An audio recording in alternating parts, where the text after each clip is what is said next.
Hey, how's it going, everyone? This is the Solid State Workshop with essential and practical circuit analysis. This is going to be a two-part series on circuit analysis, so put on your thinking cap and let's go.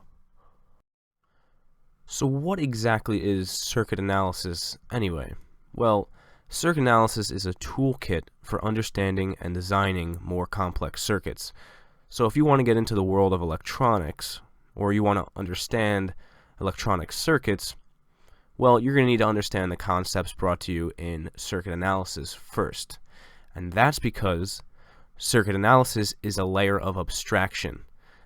It is based off of other abstractions, while other abstractions are built off of it. So you can look at this process chart here of how that works. So you start off in physics, and you learn about the electrons and protons and all the small, low-level things. And then you move on to circuit analysis and learn how that works. And then you move on to electronics, which is based off of circuit analysis. And then you can move on to electronic systems, which is based off electronics. So in order to be successful in each area, you first need to understand the area that precedes it, the layer of abstraction before it. All right? Cool. What will be covered in this video? Well, a whole range of topics. We're going to start from the very beginning with some simple circuits, and then we're going to move up into the world of more complex circuits. But along the way, we're going to discover methods which simplify the complex circuits and make performing an analysis on them easier. So here are the topics that we're going to talk about today. We're going to start by talking about linear circuit elements, and then we're going to move on to Ohm's law and series and parallel circuits, which you may have already seen before in a physics class or something. Then we're going to talk about voltage and current dividers, then move on to the big two, Kirchhoff's current law and its associated nodal analysis, and Kirchhoff's voltage law and its associated loop analysis. And then we're going to talk about some methods for analysis that are a little more abstract, but are definitely still really cool. And those include source transformation, Thevenin and Norton equivalence, and finally superposition. Today we're going to be dealing with linear circuit elements in all of our examples. And what are the linear circuit elements that we might encounter? Well, we have the humble resistor with units ohm and symbol omega, the capacitor with units farad and symbol F, the inductor with units Henry and symbol H, the voltage source with units volt and symbol V, and the current source with units ampere or amps and symbol A. And now what makes a linear circuit element linear? Well, say we were to write out a relationship between current and voltage for any of these elements, more specifically resistors, capacitors, and inductors.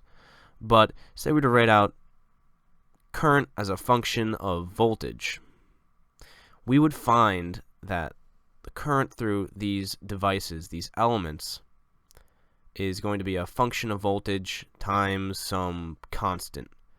And so that makes it a linear element, because there is a linear operator in that relationship. In a non-linear circuit element, the operator is something like an exponential operator, e to the power of something. But we won't be encountering non-linear circuit elements today, so don't worry about those. And more specifically, today we're going to be dealing with exclusively resistors, voltage sources, and current sources. Before we go any further, let's discuss the different parts of a circuit and the names we give to these parts. Here's a circuit that we'll use as an example. And now the first part is called a node. And a node is a junction of connecting wires. It's where circuit elements are joined together. So in this case we have 4 nodes, because there are 4 points of connection in this circuit. We have a node connecting the voltage source to a resistor. Here we have 2 resistors and a voltage source connected together, and here we have a voltage source and a resistor connected together. We also include this big node at the bottom. And every point on this big node is at the same electric potential. And well, how could that be? Well, there's nothing in between any of the points on the node here that could alter its potential, such as a resistor or a source. And if, say, we did add one of those things, well, then this whole thing is no longer a node. Maybe only this part would be a node. Next part we have is called a branch. And so a branch is really just a fancy name for any of the circuit elements between two nodes. So here are all our branches in the circuit. It's really as easy as it sounds. It's the element between nodes. I guess the difference between a branch and just a circuit element is that a branch is an element that is part of a circuit by definition, while a circuit element on its own can just be a standalone thing that we can talk about by itself. Alright, so finally let's talk about loops. And a loop is a closed path that begins and ends at the same node. And a loop can't pass through any node more than once. So here we have three different loops in this circuit. We have a small loop here. We have another small loop here. And then we have one big loop that encompasses the entire circuit. And these are all loops. So try to become familiar with these terms because I'll be using them to describe points on a circuit. And plus you get to sound smart when talking to your friends, so that's a plus. Alright, so Ohm's law, the most fundamentally basic and essential relationship in all of circuit analysis. Now before we talk about the actual equation, let's talk about the variables that it is consisted of. So we have V for voltage, I for current, and R for resistance. And now remember, voltage is an across variable, meaning you take the voltage between 2 points or across some element in the circuit. And I, or current, is a through variable, meaning it's the current through an element. And resistance is simply a constant assigned to a particular resistor. Now, Ohm's law says V equals I times R, I equals V over R, or R equals V over I. So it makes it possible for us to solve for an unknown current, voltage, or resistance, granted that we already have two of those elements of that equation.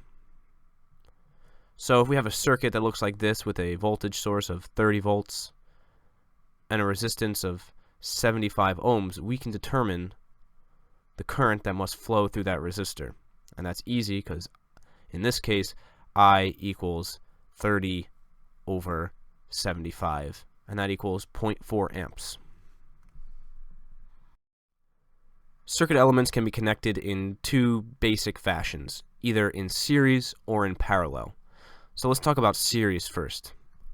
In a series circuit, the elements in a circuit are connected one after another, meaning the front of one circuit element is attached to the back of another element, and the front of that element is attached to the back of another element. That's what makes it a series circuit.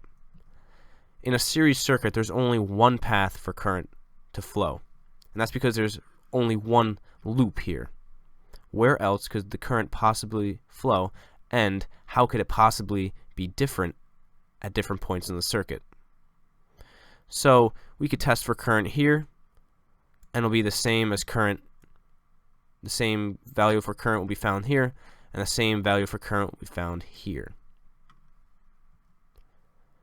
Now if we have multiple resistors in our circuit, then we can simplify multiple resistors down to one equivalent resistance. And we can do that using a very simple equation that says R equivalent equals R1 plus R2 plus all the way up to Rn, which is the nth resistor. So in our particular instance, we have a 100 ohm resistor and a 50 ohm resistor in series. So the equivalent resistance that would be formed between this point and this point would be 150 ohms. And now that we know the equivalent resistance, basically we can rewrite these two resistors as one resistor. Then we could solve for the current just as we did previously. So applying Ohm's law, we see that the current is equal to 30 volts, the source voltage, over the equivalent resistance of 150 ohms. So dividing 30 by 150 gives us 0.2 amps. In a parallel circuit like this one, all resistors share a common voltage. And we can see that because the 30 volt source here is attached across both the 150 ohm and the 100 ohm resistor simultaneously and in the same places.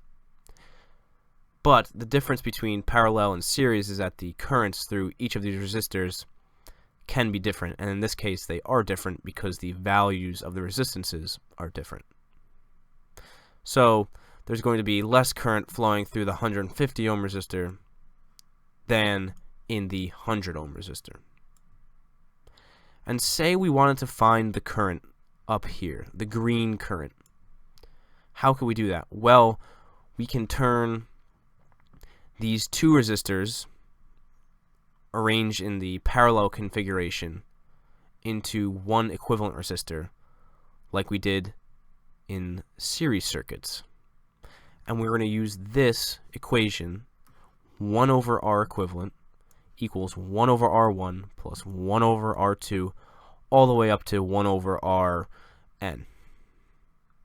And so in this case, we find that the equivalent resistance that will replace this circuit block right here is equal to 1 over 150 plus 1 over 100, and then whatever answer you get there, you just flip it.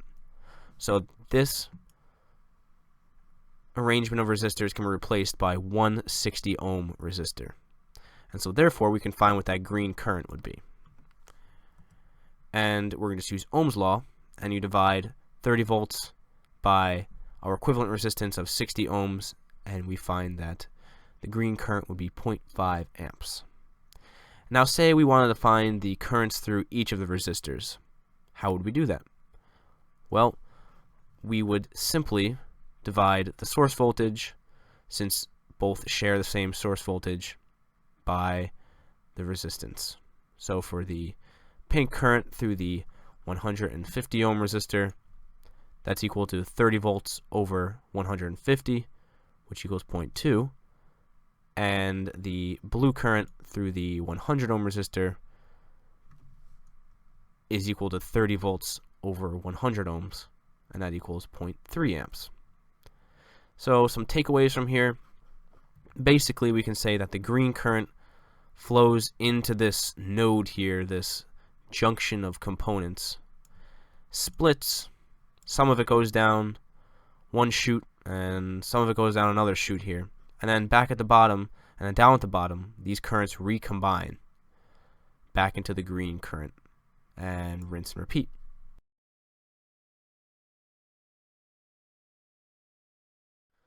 A voltage divider is a circuit that creates a voltage which is some fraction of its voltage source. So here is an example of a voltage divider circuit. It is a series circuit where the output is observed or taken across the second resistor. So in this case, that's that 10 ohm resistor. And it's a series circuit because the 10 volt source and the 40 ohm resistor and the 10 ohm resistor are all in series with each other. We can kind of ignore these wires or lines over here because when we're taking the output, we're just observing the output. We're not really intruding upon the circuit, so it doesn't really contribute to the circuit. At least in the ideal case. We'll see more about that later. But anyway, in a series circuit like this with multiple resistors and a voltage source, or any source, the voltage across each resistor will be different as dictated by Ohm's law, V equals IR. So where I, the current, is the same for all of them, but the resistance will dictate the voltage across each resistor. So if we want to find V out in this case, we're going to first start with finding the equivalent resistance. So that's easy. That's 40 plus 10. So that's 50 ohms. And now we can find the current through these resistors, and that is 0.2 amps. Easy enough. And then to find V out, we can simply multiply the current, which is the same for both resistors because it's series circuit, and multiply it by the resistance of R2. And in this case, that's 10 ohms. So you just do 0.2 times 10 ohms, and that'll give you the voltage across the 10 ohm resistor. Now, technically, we can also take the voltage across the 40 ohm resistor, and that would be 0.2 amps times 40 ohms, which would give us 8 volts. So as you can see, 2 volts and 8 volts would add up to 10 volts. So that makes sense, I hope. Alright, cool. What we just did is all fine and dandy, except it takes a couple of steps, about 3, to reach our answer. So we want to write a general equation that describes the output of any 2 resistor voltage divider. So here is a general schematic of a voltage divider. So we have a VS, and we have an R1, and we have an R2. And we also have a current that flows through the circuit. It's the same current everywhere in the circuit because this is a series circuit. And we have a voltage output, a V out, which is observed across R2. So let's put all these things into mathematical equations. So R equivalent equals R1 plus R2 because it's a series circuit. And the current I is equal to Vs over R equivalent. And V out is equal to the current through R2 times the resistance of R2. And we know that the current is the same for everywhere in the circuit, so that current through R2 is simply just I. And so now we can substitute in to our V out equation. We can substitute in Vs over R equivalent for I, and then we can rearrange and come to the final equation of Vs times R2 over R1 plus R2, and that will give you the voltage output, the V out, for any 2 resistor voltage divider with any voltage source and any 2 resistors. Now, most generally, we can write an equation that says V out equals Vs times Rx over R equivalent. And what is Rx? Rx is the resistor you would like to find the voltage across, and R equivalent is, again, the total resistance. So we can find the voltage across any of the resistors, and we can have any number of resistors. We can have 3, 4, 5, 6 resistors, and all you have to do is put the value of that resistor in the numerator and over top of the equivalent resistance and multiply it times the source voltage, and you will get the voltage across that resistor Rx. In practice, the output of the voltage divider is going to be hooked up to something. We want V out to do something for us. So in circuits, that means we're going to attach a load to it. But when we attach a load to it, which is in this case a resistor, we fundamentally change the nature of the voltage divider. So let's look at this circuit. This is the new circuit, the new voltage divider, with a load resistor RL attached across its output. And RL takes the place of what was before an open circuit. And we're going to learn that attaching a load, RL, reduces the divider's output voltage. And well, how could that be? Well, let's look back to the original equation that says V out equals Vs times R2 over R1 plus R2. And then if we were to look back at the circuit, we would notice that R2 and RL are in what configuration? Well, they're in parallel. So what used to be just R2 is now really R2 parallel RL, the equivalent resistance. So we can rewrite the V out equation to take this into account. So the old R2 now becomes R2 parallel RL, and we can substitute that in anytime we see R2. And we know that based on our knowledge of parallel resistors and parallel circuits in general, that R2 parallel RL is going to be less than the original value of R2. And why is that? Well, think here. If you have R2, which is some value, and then you attach another resistor in parallel with it, you're effectively creating another path for current to flow through. So the equivalent resistance is going to be less because now there is another path for current to travel through. Alright, so if the equivalent resistance up here is less than the original R2, that means that this voltage output is going to be less than the original voltage output. Now, if the load resistance, RL, is much greater than the resistance of R2, then the output voltage only drops by a little bit. And why is that? Well, thinking back to the equation for parallel resistors again, adding a big resistor in parallel with a comparatively small resistor will only reduce the equivalent resistance by a small amount. So this resistance will only be decreased by a small amount. So if this is only decreased by a small amount, then V out is only a little bit smaller than the original V out. Another way to think about this is that the current through RL, the current through the load current, should be much less than the current through the divider, the current through R1 and R2. So if we knew that our load was going to draw 10 milliamps here, then we should ensure as a rule of thumb that the current through R1 and R2 is at least 10 or maybe even 100 times greater than the 10 milliamps flowing through RL. And that's going to ensure that the voltage across RL is close to what we intended it to be. Originally, I wasn't going to include a section on current dividers because most real-world circuits employ voltage dividers and not current dividers. And that's because most sources in the real world more closely resemble voltage sources. However, understanding current dividers is still definitely a good thing to know. So, a current divider is a circuit that creates a current which is some fraction of its current source. So, it's kind of the opposite of a voltage divider, which creates a fraction of its voltage source. And this is what one looks like. This is the general form, the general schematic of a current divider.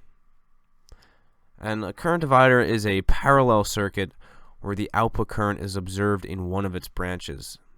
So in this case, it's the current through the branch consisting of Rx, the current I out going through this branch. And so the first step to finding I out is to first find this value RT. And RT is the equivalent resistance of all the other branches excluding Rx. So it's the equivalent resistance of these two branches and not including the Rx branch. And if there's only one other branch other than Rx, so say R2 wasn't here, then it would simply be the value of R1. That would be the equivalent resistance.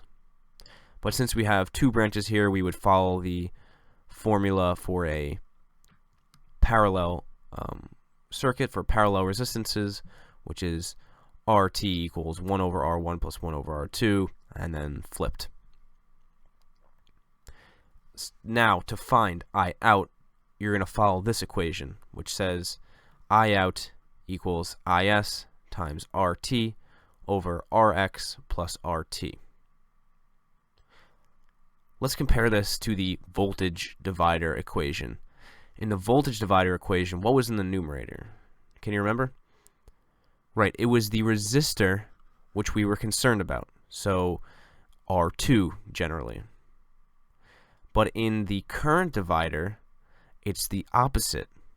It's the equivalent resistance of everything except for the resistor that we are interested in. And the resistor that we're interested in this case is Rx. And you'll notice that RT is the equivalent resistance of R1 and R2, but not Rx. Interesting.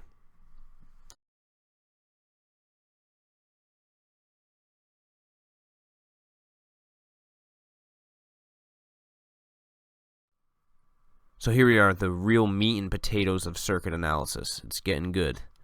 So Kirchhoff's current law, or KCL for short, says that all currents entering a node must equal all currents exiting a node. Basically, what goes in must come out. And in mathematical terms, the sum of all currents in a node equals 0. We can also express this as a summation of I, and where J is a particular instance of current, just tells you what current we're talking about. And so here's some illustrations to help you understand KCL. The yellow and the green currents represent currents entering a node, while the red, blue, and pink currents represent currents exiting a node. And in the chart below, we can see that the sum of all the currents entering the node equals the sum of the currents exiting the node. Regardless of what the individual currents are, they all add up to the same current. In practice, we write a KCL equation for a node in the form I1 plus I2 plus I3, just like we have in this equation here, and we set that all equal to 0, as we learned before, because the sum of all currents in a node equals 0. And I1 and I2 and I3 are just all the currents coming in and out of the node if you didn't catch on. So we use the convention that a current entering a node is a positive I, because you can think of it as adding to a node, and a current exiting a node is a negative I, because you can think of it as being subtracted from the node. So let's do a problem with this. So we're given a circuit that looks like this, and we're also given some currents initially. So we're given that there's 4 milliamps going to the right, 12 milliamps going up here, and 2 milliamps going to the left. And we're also given the currents I1 and I2 as arbitrarily going to the right, but we're not actually sure if they go to the left or right quite yet. And so we're also set up nodes. So we're going to call this node right here node A, and this node right here in the middle node B. And now we're asked, find I1 and I2 using KCL. And the first thing we should ask ourselves is, do I need to find one current before I can find the other current? So if I want to find I1, we first need to find the current I2. And if that doesn't make sense, hopefully it'll make sense in a minute or two. So let's write the node equation for node B first, because that's correlated with I2. So the KCL at node B, what is that going to be? Well, here's what it is, and we'll explain why. Well, we have a positive I2 entering the node, so we write positive I2. And we have a positive 12 milliamps also entering the node, so we write positive 12. And we have 4 milliamps exiting the node, so we write minus 4 milliamps. And that's it. And then we set that equal to 0, and then we can easily solve and find that I2 equals negative 8 milliamps. And we'll talk about what a negative current means in a second. So now let's move on to node A over here. So what's the KCL equation at node A? Well, here it is, and we'll talk about that. So we have a negative I1 coming out of the node. Because it's exiting, it's a negative I1. And you have I2 also exiting the node. And then we have a positive 2 milliamps coming up from the bottom here into the node A. So we have a negative I1 minus an I2 plus a 2 milliamps and set that equal to 0. And we know that I2 is negative 8 milliamps, so we can simply plug that right into I2. And we can then solve for I1. And we find that I1 equals 10 milliamps. And so what did that negative 8 milliamps from before mean? The I2 equals negative 8 milliamps. Well, in the direction that we specified, so we just said that, yeah, I2 is going to go to the right. It means that it's actually a positive 8 milliamps going to the left. So all we have to do is, if we get a negative current, is we just say that the real current is going in the opposite direction and is a positive current. So a negative current just tells you to flip the direction of the current and make the value of the current positive. Building off of KCL is something called nodal analysis. And nodal analysis is a process that uses KCL to determine node voltages. And so here's the basic setup for nodal analysis. To use nodal analysis, we first need to create a reference node. And so a reference node in our example circuit diagram over here is the strip of wire on the bottom. That's our reference node. Now, how do we choose which node we want to make our reference node in a circuit? Well, rule of thumb is to pick the node in your circuit with the most connections to it. That'll make your life a little easier. Now remember, in a circuit, a voltage is defined as a difference in potential between 2 points. So if I was to say that the voltage at some point is 5 volts, well, then I also have to specify that it's 5 volts with respect to what other point. So I would have to give that other point. So when we set up a reference node, we're providing that other point in the circuit.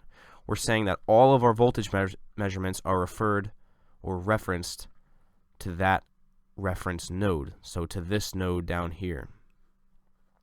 So if we look at our example, what is the voltage at this point right here? Well, it's Vx with reference to ground, or with respect to ground, any way you want to say it. And the voltage here is Vy with respect to ground. Alright, moving on. And so we know that a current through a resistor is described and governed by Ohm's law, which says the difference in potential across a resistor over the resistance gives us the current. So in this case, that's going to be Vx minus Vy over R. And why is it Vx minus Vy? Well, because the current is going in the direction to the right, meaning that there would be a lower voltage at this point than there would be at this point Vx, because a resistor creates a voltage drop. And now Vx and Vy are what we call node voltages. And we might be interested in solving for those. And so to solve for these, we can write the KCL equation for each node in the circuit, except for the reference node here. We exclude the reference node in our equations. And so we can write out the standard KCL equations like we did before in our previous examples, except now instead of writing I1, I2, I3 equals 0, we write in the form Vx minus Vy over R plus Vz minus Vb, whatever, over R, whatever you want, whatever points there are in the circuit. So we use this form, Vx minus Vy over R instead of just I. Alright, the moment we've all been waiting for, the nodal analysis sample problem. Oh wait, no one was waiting for it. Alright. Anyway, here is the sample nodal analysis problem that we're going to attempt here. Hopefully I don't get it wrong. We're going to try to find the voltage VO here, the V out, whatever you want to call it. And before we get started, let's note a couple things about the circuit. The reference node is already set up for us, and it's this node down here. How do we know that's the reference node? Because there's a ground symbol attached to it. That basically signifies that it is the reference node. And then we have two nodes up top here that we are interested in. Node 1 here and node 2 here. And we also have two currents that we're interested in. And that's I1, which goes to the right, and I2, which also goes to the right. Those are set arbitrarily. I can have made them go to the left if I had chosen to. Alright, so let's get started, and let's start at node 1. Let's write out the KCL equation at node 1. What's that going to be? Well, we have three currents associated with node 1, and those are I1, I2, and IS. So let's write out the equation for that. Since I1's going into the node, it's a positive I1. Since I2 is coming out of the node, it's a negative I2. And since IS is pointing into the node, it is a positive IS. And now this equation here is just a standard KCL equation. We've done this before. But now to do nodal analysis, we want to put it into the form of a difference in voltage across a resistor over the resistance. And so which ones can we do that for? Well, we can do it for I1 because I1 is associated with the current through R1, and I2 is associated with the current through R2. So we can write this out. We can write those two out in that form. However, we can't write it out like that for IS because IS does not have a resistor associated with it. So here's what that new equation looks like. And we have Vs, which is the source voltage over here, minus V1, which is the voltage at node 1, over the resistance R1. And in a very similar fashion, it's V1 minus V2 over R2. And now, just for instance, why is I2 defined as the voltage V1 minus V2 and not the other way around? Well, because the current is going from left to right. And then IS we just tack on at the end here and set it all equal to 0. And now we can just do some kind of algebraic, clever rearranging, and we can get it into a form like this, where we have V1 times some constant plus V2 times some constant. And usually these constants are the R constants for resistance. And then we're going to set that equal to the other constants that we know here. Alright, so just let that be for now. We have an equation with two variables. So in order to solve for both of those variables, we're going to need another equation so that we can get two equations, two variables, and then solve using some method. So let's move on to KCL at node 2. And the KCL at node 2 is kind of weird, but it will hopefully make sense. So KCL node 2 is I2 minus I2 equals 0. And you might be saying, well that's weird. I don't know why you're writing that out. But bear with me. So because there's two currents associated with node 2. We have the current flowing into I2 from here, and the current coming out of I2 down to the reference node. And those currents are in magnitude the same, but we can define them differently. So what do I mean by that? Well, the current going through R2 here is technically V1 minus V2 over the resistance R2. And because no current can flow anywhere else, that same current also flows through R3, so that's why they're the same. But the current through R3 can be defined as V2 minus 0 for ground over the resistance value of R3. So that's where this comes from. So yes, they are the same current, but we can define the current through each one of these resistors, which are participating in this KCl equation differently. Alright, so now again we can do some rearranging like we did before and land on an equation like this. So now we have two equations and two variables, and that means we can solve for it with some method of our choosing. For me, I'm going to put it in matrix form. And so here's what the matrix form is for these two equations. So we have a 2x2 matrix here, which includes all of our R variables. And here's our matrix for V1 and V2, which we're trying to solve for. And here are some of our constants in this matrix. And then, however you want to solve for this is up to you. You can use system of equations, you can plug things in. Whatever is most comfortable for you is what you should use. For me, I can pump this into my calculator pretty easily, so that's probably what I'll do. I would do the inverse of this matrix times this matrix, and that should give me V1 and V2 pretty easily. And so let's just, before I get ahead of myself here, we can rewrite this matrix with real numbers. So I've converted all the R1s and R2s and R3s into real numbers here. And I've converted this expression into a real number over here. And so I can solve for it. And so I find that V1 equals 14 volts and V2 equals 6 volts. And because V2 and V out here are the same point electrically because they're on the same node, it means that V2 equals VO, or V out, and so V out equals 6 volts across here. Well, that's kind of a lot of work, so I'd be lying to tell you that this was the easiest way you could have done this problem. So bear with me, and we'll now look at an easier way to do this. So I just blew through that last example at like Mach 3, and I don't know if that made it seem easy or if I just confused you, and hopefully I didn't confuse you.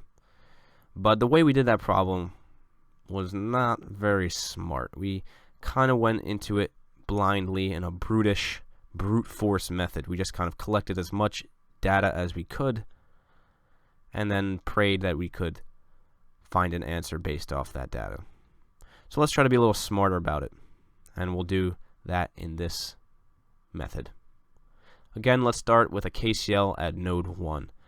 So the KCl node 1 is going to be the same I1 minus I2 plus IS, and you should know why we have negatives and positives there.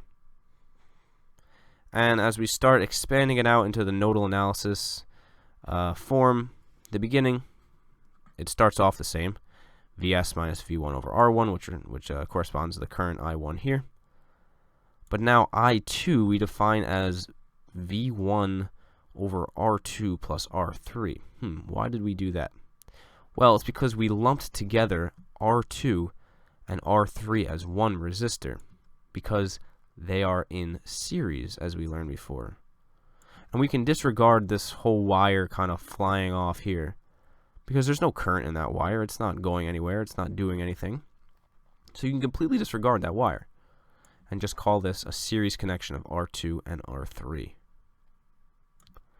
And now, what is the voltage across R2 plus R3? Well, it's the voltage at node 1 up here, V1. So it's V1 with reference to ground is the voltage across R2 plus R3. So that's why we have that term there. And IS is simply just tacked on the end like we did before, because we have no other way of defining it. Alright, so now what we can do is we can split up all our fractions and move things over to other sides of the equation, and we get all our V1s on one side of the equation and our constants on the other side of the equation. And now we can plug in for R1, R2, and R3, Vs and Is, and we can find V1 just like that. So we found the voltage at this node is 14 volts, of course with respect to ground. And so now how can we find the voltage at V2? if we have the voltage up here, and we have these two resistors in series, how could we do? Of course, we're going to use the voltage divider equation, because this is a voltage divider. We have two resistors in series. We can pluck off the voltage across that second resistor by using the voltage divider equation. So that is super simple. And all we have to do is say that V2 equals the source voltage, or so-called source voltage. In this case, it's V1 here times the resistor of interest, R3, over the combination of R2, R3. So V1 times R3 over R2 plus R3. And we simply solve for that. And we find that V2 equals 6 volts. And we know that V2 is the same thing as V out. And now those are the same answers that we got before. And it took a lot less work to get to those two answers. So use your head when you're doing these problems. Try to pick out these circuit elements, like, not circuit elements, these circuit blocks, like voltage dividers. Voltage dividers come up everywhere. So look for those first. Look for things like that. It'll make your life a whole lot easier. Kirchhoff's voltage law is the complement of his current law. And it states that all voltage drops must equal all voltage rises in a closed loop. And well, what does that mean? So, imagine that you're going to go skiing. You can imagine a voltage rise as a ski lift that carries you to the top of a mountain. And as you get higher on your journey to the top of the mountain, your potential energy, like you know from physics, also increases. Your potential increases. So that's a voltage rise. And then once you get to the top of the mountain, you're up at the top, yay, you're going to start skiing down. And skiing down the mountain is like passing through resistors in a circuit. That's one resistor right there. And then you get to this flat point. You can think of that as a node, even though that really wouldn't be flat. But just for the sake of this argument. And then the next hill is like another resistor. And then you hit some flat point. And then the next hill is like another resistor. Well, let's think back about skiing again. So as you ski down your first hill right here, and you get to this flat point, you're at a lower potential than you were before up here. So you've experienced a potential drop. And same thing goes for here. You're at a lower potential at this second flat section than you were at the first flat section right here. So you experience another potential drop. And eventually you get to the bottom where you experience one more potential drop. And so you notice that once you've reached the end, here you've reached the same potential that you started at the very beginning before you even started your ascent up the hill over here. You're at the same potential of 0. And so if you're an electron in a circuit, and these are all resistors, and this was a voltage source which kind of energizes you, then if you're an electron, you would, after you finish your descent, you would get immediately back on the lift and start all over again, because it's an electric circuit and it keeps going, right? Alright, so maybe that was kind of a weird example. Here's the circuit I was trying to model using the skiing analogy. So we have the voltage source here, which is the voltage rise, and then we have 3 resistors in series, and those would have been the 3 little hills. And those are all voltage drops, because if we have a current going in this direction, then they're all going to be voltage drops, and then this will be a voltage rise through the voltage source. So we said that the drops must equal the rises, right? That is, the sum of all voltages in a closed loop equals 0. That's another way of saying that. And once again, we can express this in the summation notation. That rhymed. as the summation of all the V's equal to 0. And again, J just tells you what voltage we're talking about. So voltage V1, V2, V3, whatever one we're talking about. And now before we wrote out an equation for each node and its associated currents, that was in KCL, but now we're dealing with KVL, and so we're going to write out an equation for each loop and all the voltages associated with that loop. So we write that out in the form V1 plus V2 plus V3 and on up to Vn and set that equal to 0, and that's how we write an equation for a loop, and that is a KVL equation. Alright, just to clarify a few things, say we have like a single loop circuit like this one. The first thing we want to do is set up some arbitrary loop current, and in this case it's called I right here. And usually we set up I to go in the clockwise direction, and if we had multiple loops in our circuit, they'd all go in the clockwise direction, and that just helps to simplify the problem. So set them all up in the clockwise direction. And now, if we were to go through a voltage source from negative to positive, as we would since we're going in the clockwise direction, then we are experiencing a voltage rise. And interestingly enough, a voltage rise in a KVL equation by convention is actually a minus V. It's kind of weird. So in the KVL equation, this would be minus V1. And now, if we had a voltage source, say in the same place here, except we had the positive and the negative switched, and we went through that voltage source from positive to negative, then we would have a voltage drop. And in a KVL equation, a voltage drop is a positive V. And then as we keep going along and we go through all these resistors right here, all these resistors will have a voltage drop because they are resistors, and resistors always have voltage drops, and that's a plus V. Alright, let's do a problem. Okay, here's our example circuit, and we're asked to find VAB across this 2 ohm resistor using KVL. So the first thing that we should do is to find the current around the loop. So the current that goes around this loop, and the current will be the same everywhere because everything is in series with each other. So every point in the circuit will have the same current. So to do KVL, we need to set up our arbitrary loop current in the clockwise direction, so we call I that loop current. And then we want to start at some point in the circuit and perform KVL by going through each one of the elements in the loop and doing that until we return back to that point where we started. So for this circuit, we're going to start at point B down here. And we're going to go through all the elements in the clockwise direction and add up all of their voltages until we get back to B.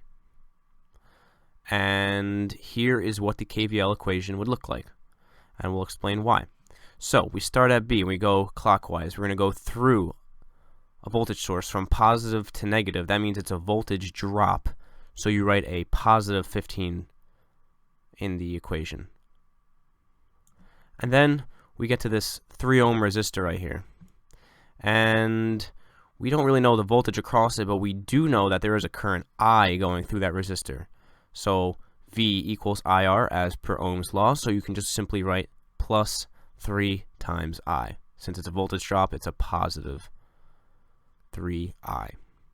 And then you go through that, and then you come to this 1 ohm resistor, and it's also going to be a voltage drop because it's a resistor, and it's 1 ohm times the current I, so 1I. And then you get up to this 6 volt source, and you're going to go from negative to positive on your 6 volt source, so that's in fact a voltage rise. So you write a negative 6 in your KVL equation. And then you come to the 3 ohm resistor and do like you did before and do 3i plus 3i. And then you come to your 2 ohm resistor and do plus 2i. And then you return back to your starting point B. And once you've reached your starting point, you know you've completed the KVL equation. So now what we can do is combine all our like terms, and we can solve for our current. And so we see here that the current I equals -1 amp.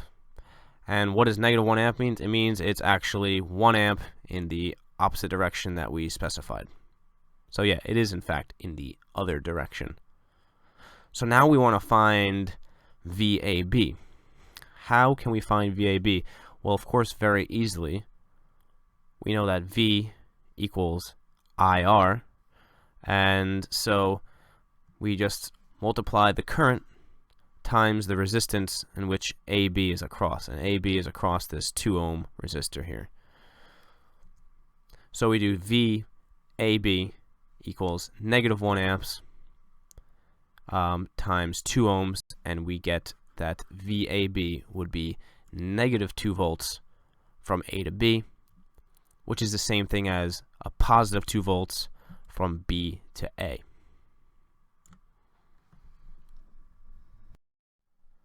So, loop analysis with KVL. It's kind of the parallel to nodal analysis with KCL. Loop analysis is a process that uses KVL to determine loop currents. So here's the example circuit that we're going to look at. So if we have a circuit like this, the first thing we want to do is to assign loop currents to all the independent loops. And in this case, we have 2 independent loops, and they are these smaller sub-loops within inside the circuit. Those are independent loops. And when you see a problem that should be solved with loop analysis, it'll be pretty obvious what are the loops. There'll usually be like 2 or 3 of them. Maybe 4 if you're lucky. So what we want to do is assign the loop currents to both of these. So we'll call them I1 and I2, and they'll both be in the clockwise direction. And that's because that makes life easier. All about making life easier here, you know.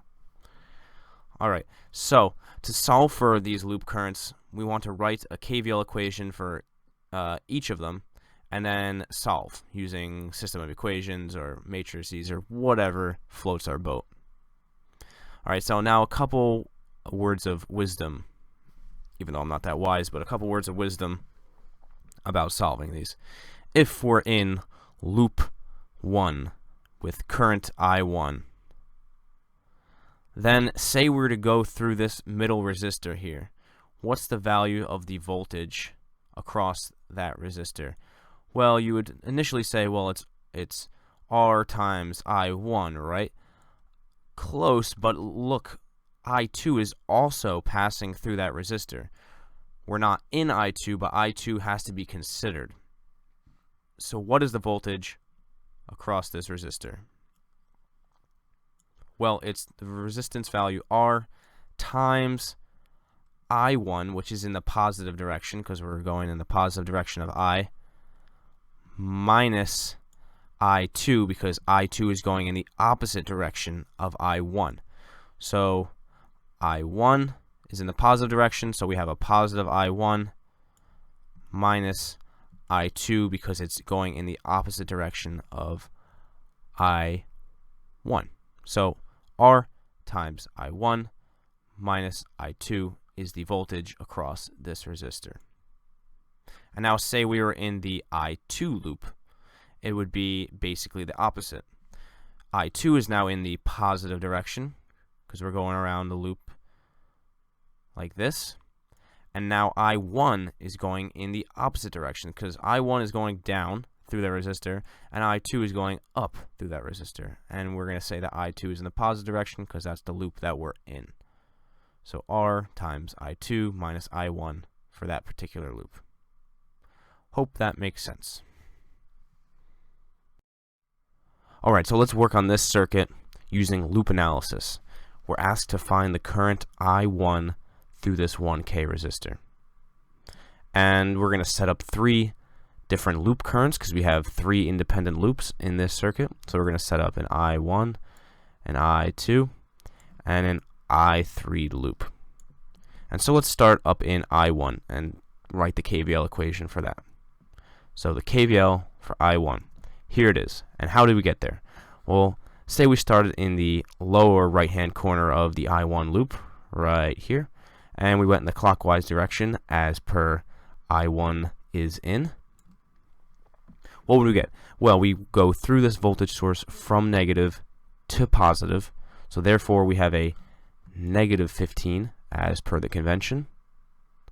And then after we get the negative 15, we come across this 2K resistor right here. And what is the voltage across this 2K resistor? Well, it's going to be the current through the 2K resistor times 2K, the resistance of the resistor. So what is the current through that 2K resistor? Well, it's obviously going to include I1 because we are in the I1 loop. But what other current is associated with it? Well, also I2, right? Because I2 is going through that 2K resistor also. Now, what direction are we in? Well, we're in the direction of I1. So I1 is going to be positive, and I2 is going in the opposite direction of I1. So it's going to be negative. So how would we write this? Well, just look up here, 2K times the quantity, I1 minus I2. And so I1 is going from right to left, and I2 is going from left to right. And so that's kind of justification for why we can write I1 minus I2. They're going in opposite directions. Alright, so after we're done with the 2K resistor, we keep going up in our loop. And nothing there, and we come across the 1K resistor. What is the voltage across the 1K resistor? Well, it's going to be the current through the 1K resistor multiplied by its resistance. So what's the current through this 1K resistor? Well, it's simply just I1. It is the only associated current with this 1K resistor. So the voltage is simply 1K times I1. And then we keep going, and we get back to our original starting point. So we know we've finished. And so we finish off our equation by setting it equal to 0. And so now a good next step for us is to look at these resistance coefficients here of 2K and 1K and find the greatest common factor between the two of them and then divide by that. So in this case, we're going to divide by a 1K.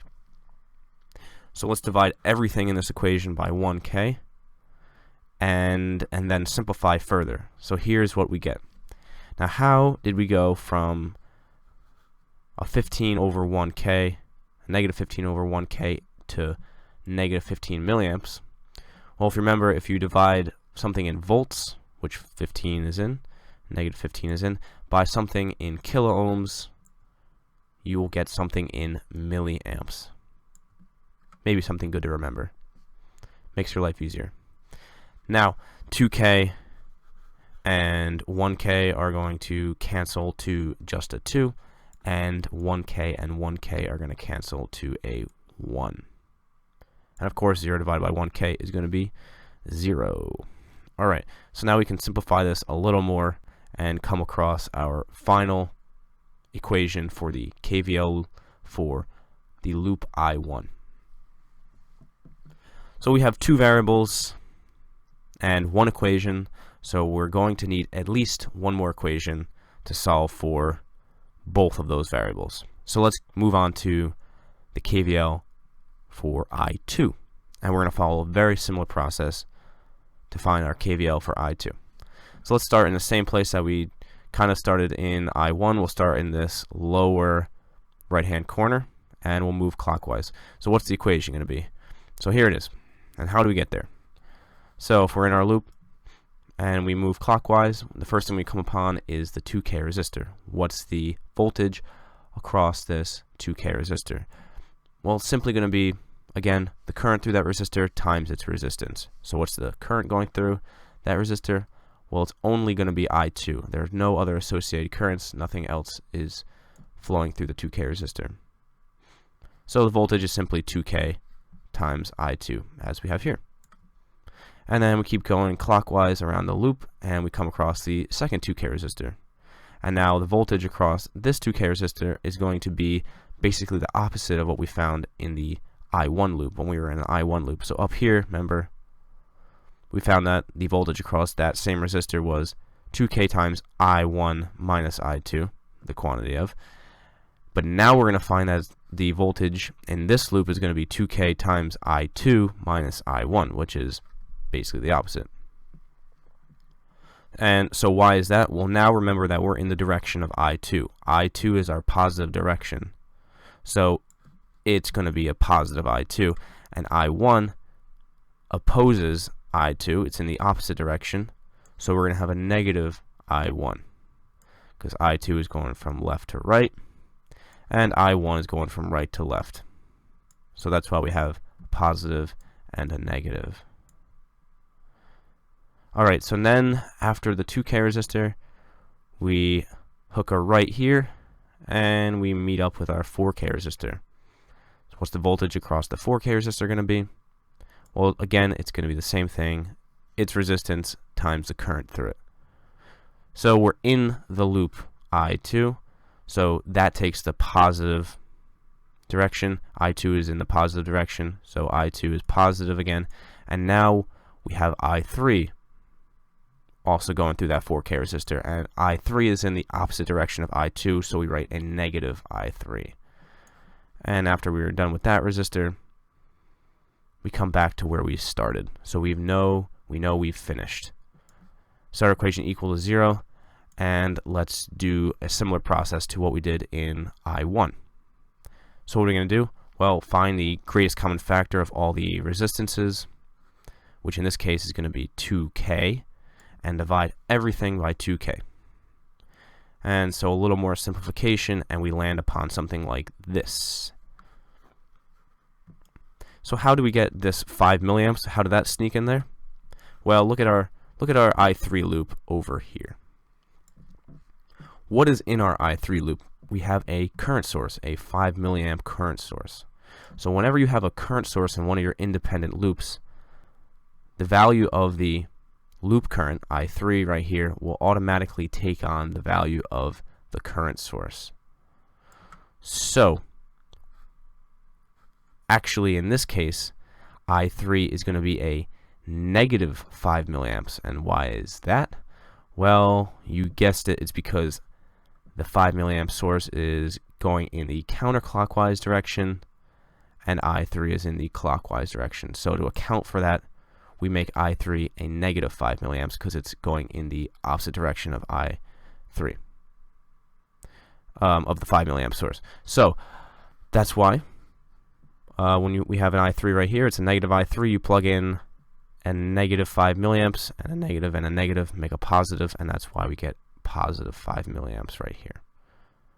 Set that equal to 0, and let's continue our simplification process, and we come across our final equation for the KVL for I2. And now we have two equations, two variables. We're good to go. Let's solve for I1 and I2. And well, actually right now we're just going to solve for I1 because that's the only thing we're interested in. Okay, so we can use whatever method we like the best. I'm going to use some simple system of equations and land upon I1, hopefully. Alright, so we take the first equation from I1 right here, and we're going to multiply it by 2 so that the I2's right here go away. I'm sorry, I mean multiply this by 2 so that the I2's go away. Negative 4 plus a positive 4 I2 is going to be, of course, 0 I2, and then just continue adding everything here as you know how to do, I'm sure. So we get 5I1 equals 20 milliamps. So of course I1 equals 4 milliamps, and that is our answer. So the current through this 1K resistor is going to be 4 milliamps. And that's how you do it using loop analysis. Alright, so we're on the home stretch now. And I promise that the rest of the video won't be too painful. So now let's talk about something called source transformation. And before we can do that, let's get some definitions out of the way. So the first thing is called a Thevenin circuit. What's a Thevenin circuit? Well, a Thevenin circuit is just a circuit that takes on this form. So that's a voltage source in series with a resistor. And the second thing is a Norton circuit. And a Norton circuit takes on this form. It's a current source in parallel with a resistor. And so this slide is titled Source Transformation. So what's that? Well, source transformation is a method that allows us to easily convert between these two types of circuits. So that means if I have a Thevenin circuit, I can create a Norton circuit which will behave identically in a circuit. So what's the conversion process? Well, the first part is super easy. The resistor for both of them is the same. So R Thevenin and R Norton are the same value. So from now on, we can just refer to the resistance as R because they're the same. And so if I have a Norton circuit, you can find the equivalent Thevenin voltage by using Ohm's law and multiplying the Norton current, I know, by the resistance. And that would give you the equivalent Thevenin voltage. And if you have a Thevenin circuit, you can find the equivalent Norton current by dividing V Thevenin by R. And it's literally that easy. And that's how you can do source transformation, turning a Thevenin circuit like this into a Norton circuit like this, and vice versa. It can really help you simplify down circuits and make them easier for you to analyze using the methods that we've already learned. So, Mr. Thevenin and Mr. Norton both created theorems that say very similar things.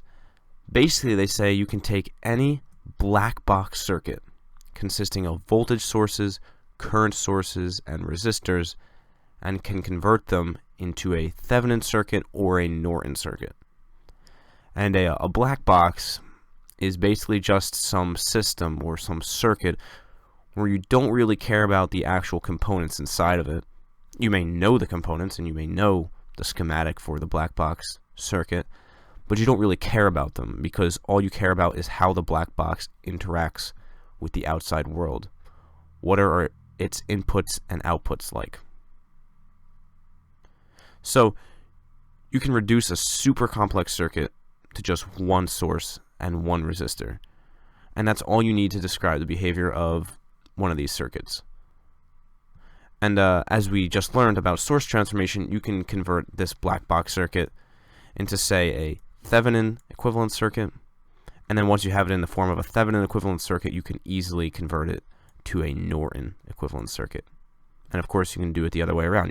You can convert first to a Norton equivalent circuit, and then you can convert to a Thevenin equivalent circuit. So it's really up to you. To find the Thevenin or Norton equivalent circuit, one of the things we need to find is the value of resistor R. And so for what we're doing, we're going to be presented with some multi-element circuit, and we're going to be asked to reduce it down to its equivalent. So how do we find R? The first thing we want to do is to detach the load resistor, if there's one present. And how do you identify the load resistor? Well, it's the resistor the output voltage is being taken across, or the output current is going through. Next thing to do is to set all sources equal to 0.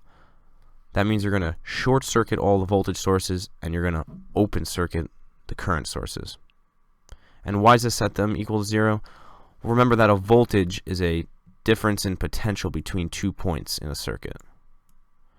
And that's what a voltage source creates, a difference in potential. And so if you were to connect those 2 points together, as you do in a short circuit, there's no longer any potential difference. Therefore, the voltage is 0. And in a current source, by open circuiting in it, you prevent the possibility of any current flowing. So therefore, there is 0 current. And so that's how you set sources equal to 0. And that's why. And lastly, you want to find the equivalent resistance of this new circuit looking in, quote unquote, looking in from the 2 output terminals. and you can use your knowledge of series and parallel resistors and combinations of series and parallel to simplify down to just one resistor. Let's just hone in on Thevenin equivalent circuits for now. We'll get to Norton equivalent circuits a little later, but for now we need to find the second part of our Thevenin equivalent circuit. We've already found R. Now we need to find V Thevenin. So what are we going to do? Well, here's our known circuit, just for example, and the resistor in purple over here represents the load resistor. So what's the first step? The first thing we want to do is to detach the load resistor, again, as we've done before in the previous step, finding R. And the second step is to find the open circuit voltage, VOC, across the circuit's output terminals. So it's really as simple as that. Now, that process can be pretty complicated because you might have to use nodal, loop, voltage divider, source transformation, any of those processes to find VOC. But that's really all you have to do. You just have to detach the load resistor and then find what the voltage across the output terminals would be. And this includes all the sources, of course. The sources are not set equal to 0 when you're finding V Thevenin. As usual, let's do an example to really understand what we just learned. So we have a circuit, and we're asked, find VAB, the voltage across these two output terminals, using Thevenin's theorem.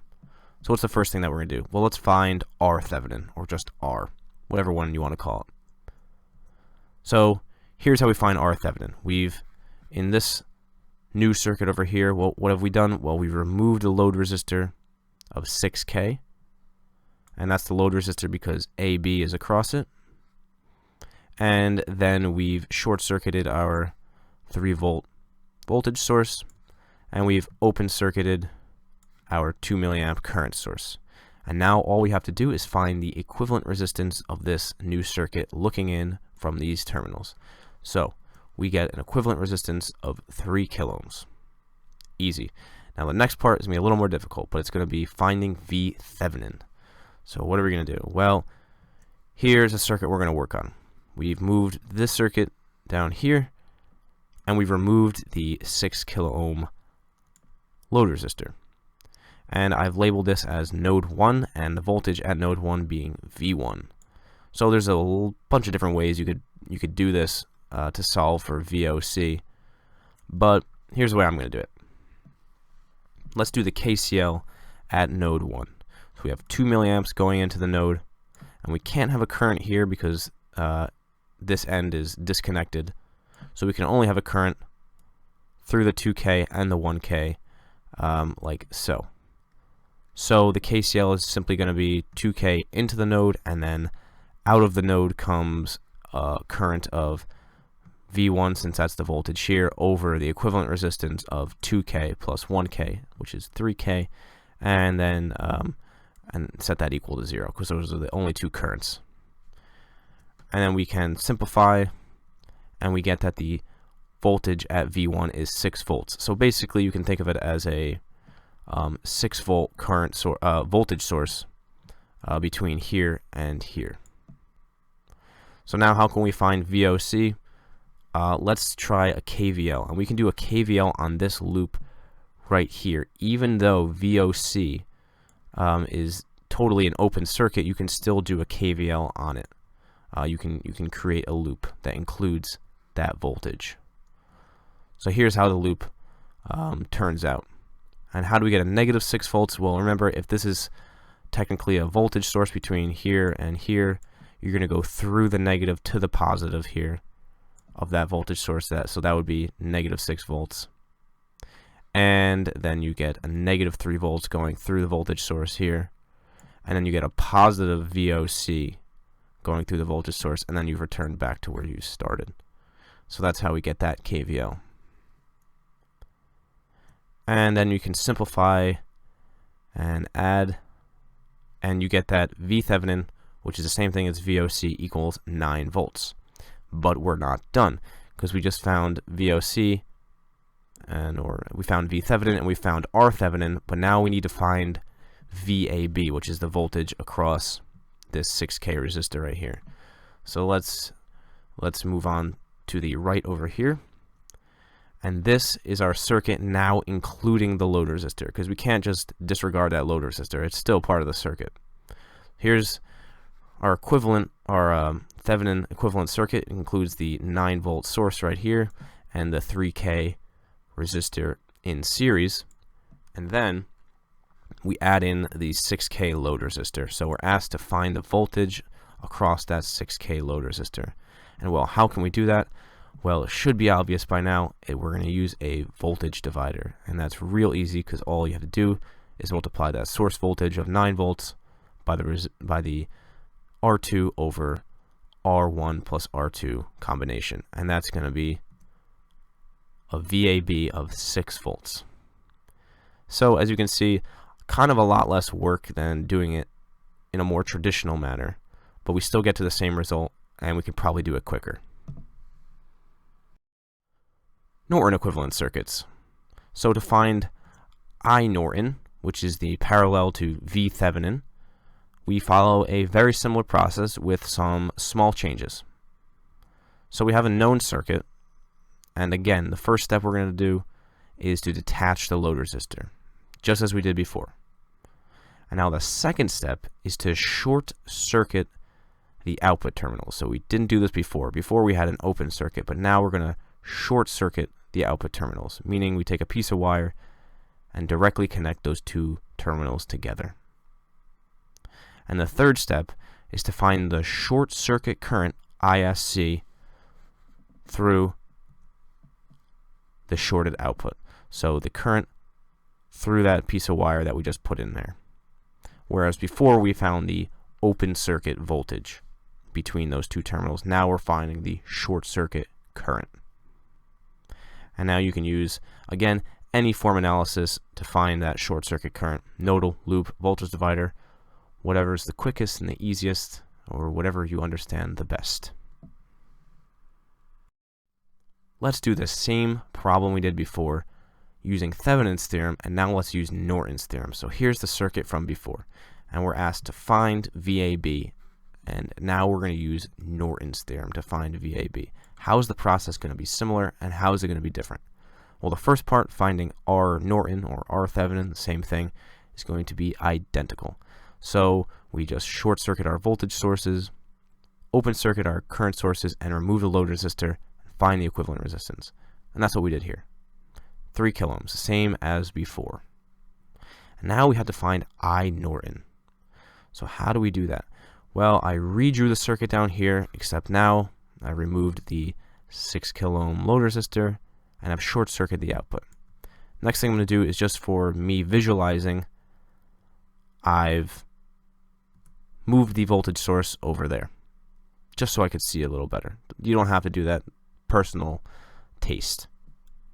And now, what do we have here? Well, we have a current source in parallel with a resistor. What can we do with a current source in parallel with a resistor that we just learned? Of course, we can do source transformation on it and make it a voltage source in series with a resistor. And that's what we did here. So we had a 2 milliamp current source in parallel with a 3K resistor. To find the V Thevenin of that, you just have to multiply 2 milliamps times 3K and you get 6 volts. And now you put that 3K resistor and you put it in series with that new 6 volt voltage source. And now we have a 1 loop circuit with 2 voltage sources and 1 resistor. What could be easier? And what we want to find is the current through that loop, because the current in that loop is going to be ISC, and that's what we're interested in. So let's do the KVL on that circuit. So let's start up here on the top, on the upper right, and we go through the 3 volt source, so that's going to be a -3. Come around here, go through the 6 volt source, and that's going to be a -6, and we come across this resistor. And what's the voltage across this resistor? You guessed it, it's 3K times the current ISC. And we set that equal to 0 because we know we're finished.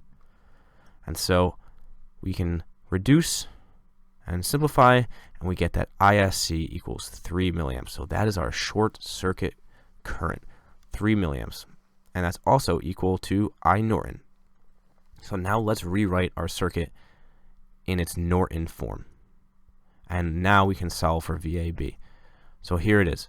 We have our 3 milliamp source, which we just determined was 3 milliamps in parallel with the 3K resistor. And now, again, as we did before, we're going to tack on that 6K load resistor right here, because that has to be included in our analysis to find VAB. And now how can we find the voltage across AB?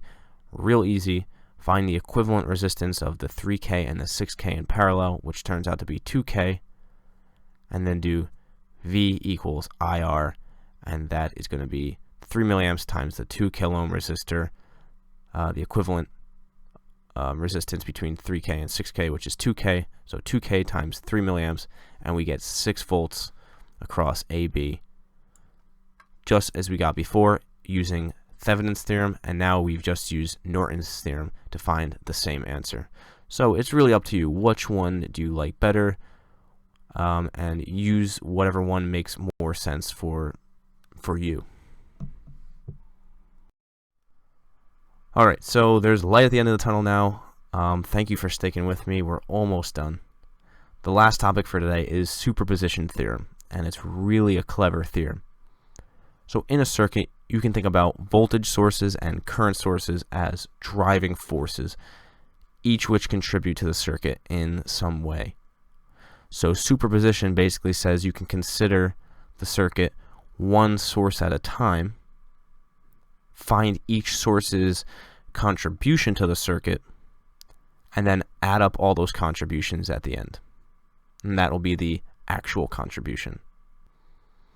So here's the general process for doing that. Superposition says that a circuit with multiple sources can be solved by this process. First thing we want to do, set all sources equal to 0 except for the one that we're considering. And we know how to set all sources equal to 0. Then you want to solve for the necessary currents and voltages, depends on the problem, of course, using only that one source, which is actually going to be relatively easy. And then you want to repeat step 2 with the next source, and then the next source, and however many sources you have. And then at the end you want to, quote, superimpose the solutions onto each other, basically the sum of all of the solutions. Now you're going to have a bunch of different equations with seemingly the same variable. It's going to be like, I1 and I2 or whatever. But you need to differentiate between the variables from the different equations because they're not the same. So what you want to use is the prime symbol to differentiate variables with the same name. So here's the general process. We have a circuit, looks like this, one of these double loop circuits, classic, right? And here's what we're going to do. We're going to take out one source. So in this case right here, we've taken out this voltage source, and we're going to solve for I1 single prime and I2 single prime. And then we've, in the right circuit over here, we've taken out this voltage source. And we solve for I1 double prime and I2 double prime. And then, at the end, the big finale, to actually find the real value of I1, all you do is add up I1 single prime plus I1 double prime, and you get the actual value for I1. Same thing for I2. So that's the process. Now, of course, let's do one last example. Last hoorah. Alright, last problem for the day. Let's try to find VO, the voltage across this 6K resistor, using superposition. So what's the first thing that we're going to do?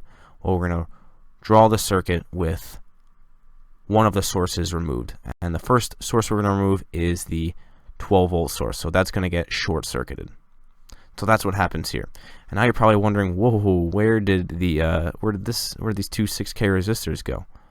Remember, now if I short circuit this 12 volt source, what am I also short circuiting? I'm also short circuiting these two 6K resistors. So they are also short circuited So they go away, and you just replace this entire circuit block right here with one short circuit, which is what you see right here.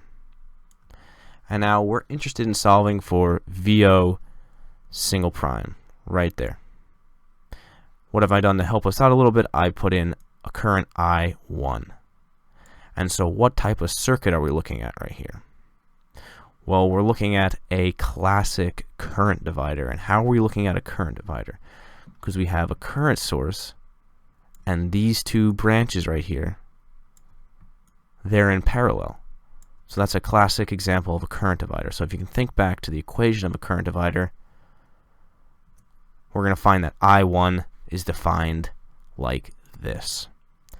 And it's equal to everything that we're not interested over the total resistance times the current source. And that's what we have here. So we're interested in the current I1, which is going through that 1 6K resistor. So what we put up top is the two 6K resistors in series. That's the equivalent resistance of that branch. And then you put it over the equivalent total, and that's 6K plus 6K plus 6K. And then multiply that by the value of the current source, and you get the current I1. Lovely. So simplify that down, you find that I1 equals 4 milliamps. Now how do we find VO single prime? Well, easy. V equals IR. But now you just have to take into account that I1 is flowing from negative to positive of VO single prime, so that we basically just flip the voltage. So it's a negative 24 volts. Negative 4 times 6 equals negative 24 volts. So that's VO single prime. Now we have to find VO double prime. And so how are you going to do that? Well, we're going to take the original circuit, and instead of deleting the voltage source, now we're going to delete the current source. So let's draw that out. So it's going to look like that. So we have an open circuit where the current source used to be, and now we call this voltage VO double prime. And I've grayed out these two 6K resistors. I mean, these two 6K resistors really have some bad luck. Why'd I gray those out? Well, if I have a single loop here, you have to, if you really notice right here, you have a single loop right here. What happens in this loop has no bearing on what happens in this loop. So we're just going to disregard whatever happens in that loop. Treat this as a single loop. And if I want to find the voltage across this 6K resistor, what can I do? Well, I can do a number of things. I can do KVL, or probably something else. But right now, I'm going to use voltage divider. I'm really into using my dividers right now. So how do I use voltage divider? Well, I just do my source voltage of 12 volts times the resistor that I'm interested in, which is this 6K resistor, but it would be the same actually for any of them, over my equivalent resistance of all the resistors. So that's 6K plus 6K plus 6K, and that'll give me the voltage across that 6K resistor, the voltage VO double prime, and that equals 4 volts. So I've just calculated that VO single prime equals negative 24 volts and VO double prime equals 4 volts. How do I find out the real value of VO? Real easy. All you have to do is add the two together. VO single prime plus VO double prime equals VO. And so, of course, that is going to equal negative 20 volts. Real easy, and it was pretty quick. All right, great work. Here are my ending remarks for this video. First thing, the key to solving circuit problems quickly and correctly is practice. By far the most important thing you can do is keep practicing. Second thing, each technique that we've learned today is not terribly difficult on its own. The challenging part is really identifying which technique or combination of techniques is appropriate for a given circuit. So someone can ask you, solve for this current using this technique, and it'll probably be pretty easy because you're going to know exactly what you have to do. But if someone just says solve for this current and they don't tell you what technique to use, that's where the challenge lies. And it's really important to be able to identify which technique makes the most sense. Third thing, experiment with circuits on your own. Can't stress this enough. Play around with circuits and see how changing things in a circuit will affect it. And you can purchase the components that we used in this video, even though we didn't use real components, we just put them up on a screen. But you can purchase the real components from distributors like Mouser and DigiKey, and they're pretty inexpensive, probably only a couple cents each for those resistors. And you can create a voltage source using batteries, or if you have a power supply, that's even better. And you can see how changing things around will affect the circuit. In a similar way, you can use simulation software like LT-Spice, which is free, and you can download from Linear Technology's website to verify your findings and to learn more about circuit behavior. So if you have homework to do, or if you're just analyzing some circuit and you want to make sure you did it right, you can put it in LT-Spice and check if your answers match. And of course, you can always play around and see how changing values will change your circuit. Alright, so I really encourage you to do those things. And keep practicing, and I'm sure you'll be great at circuit analysis. As always, thanks for watching.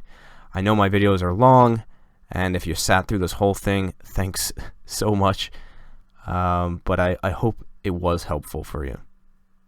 I'd love to hear your feedback if you have any. What would you like to see more of? What did you not enjoy so much? I'd like to hear that too. And if you liked it, give it a thumbs up. And if you want to see more videos, definitely subscribe to my channel. Alright guys, have a great day.